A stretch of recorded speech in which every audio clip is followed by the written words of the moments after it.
Assalamualaikum warahmatullahi wabarakatuh. Selamat pagi anak-anak.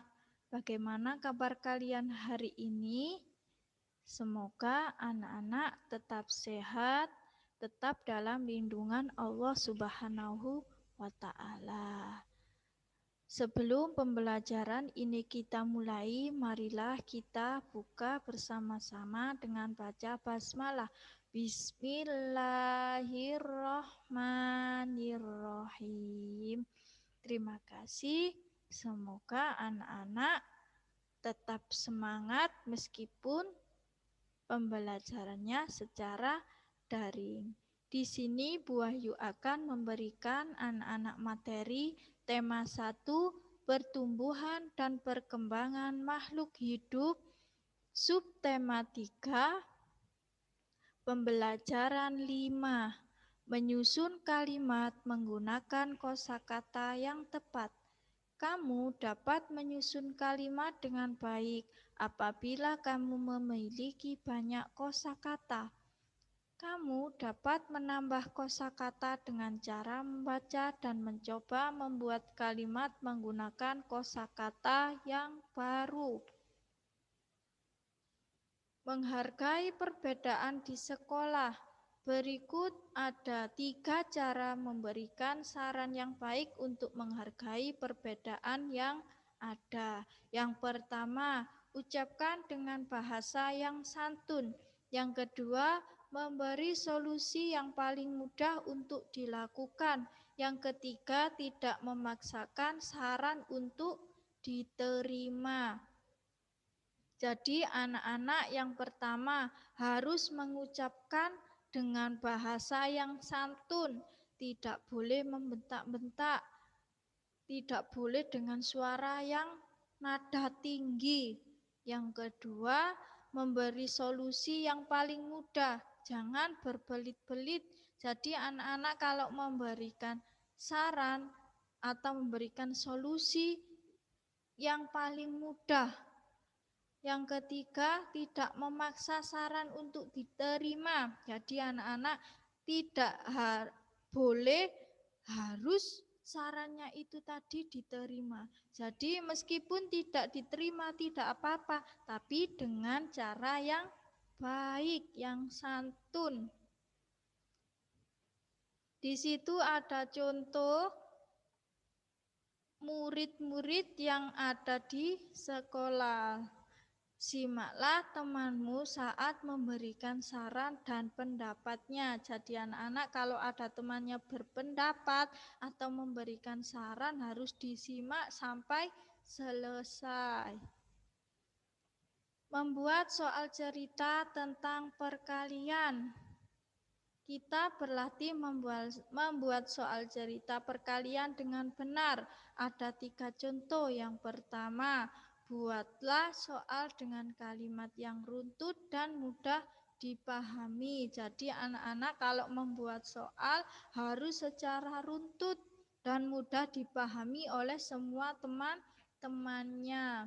Yang kedua, tentukan terlebih dahulu bentuk perkalian yang akan kamu gunakan sebagai penyelesaiannya. Jadi anak-anak kalau memberikan contoh soal harus juga jawabannya, penyelesaiannya harus sudah tahu.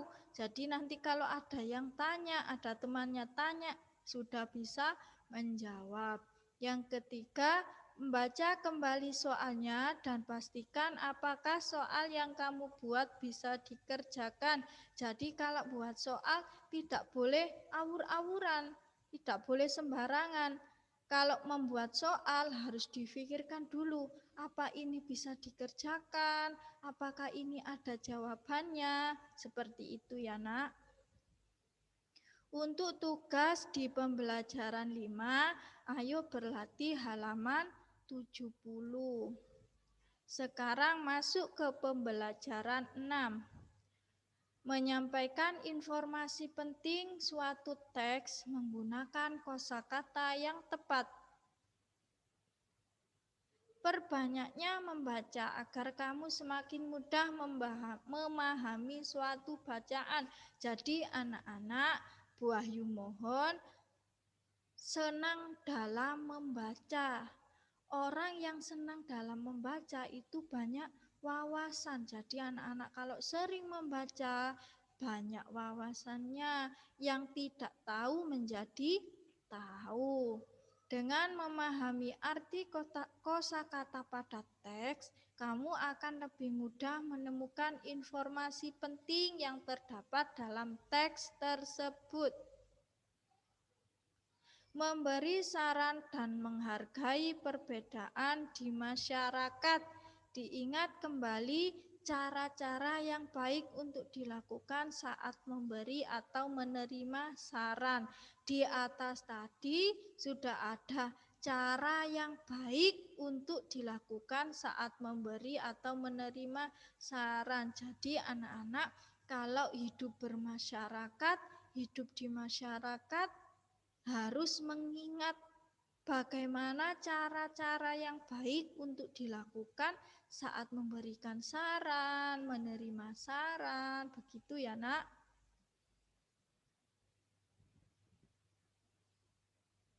Memberikan saran dengan bahasa yang santun. Yang kedua, memberikan solusi yang paling mudah untuk dilakukan. Tidak memaksa saran untuk bisa diterima. Sarannya siapapun tidak harus diterima, tapi dipikirkan terlebih dahulu. Boleh tidak diterima, tapi dengan cara yang baik. Menyelesaikan masalah sehari-hari yang berkaitan dengan perkalian. Dalam kehidupan sehari-hari, kita banyak menggunakan operasi perkalian. Oleh karena itu, kemampuan menghitung perkalian dengan benar menjadi sangat penting. Untuk tugas di pembelajaran 6 yaitu ayo berlatih halaman 72 nomor 1 dan 3 saja, yang lainnya tidak usah dikerjakan. Ayo berlatih halaman 74 dan yang terakhir latihan soal subtematika halaman 75. Ini yang bisa disampaikan oleh Bu Wahyu.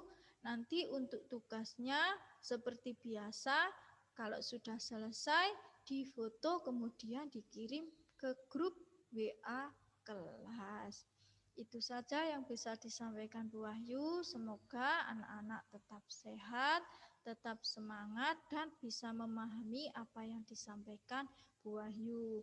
Anak-anak jangan lupa tetap menjaga protokol kesehatan. Sebelum pembelajaran ini kita akhiri, mari kita baca hamdalah bersama-sama. Alhamdulillahirabbil alamin. Wassalamualaikum warahmatullahi wabarakatuh.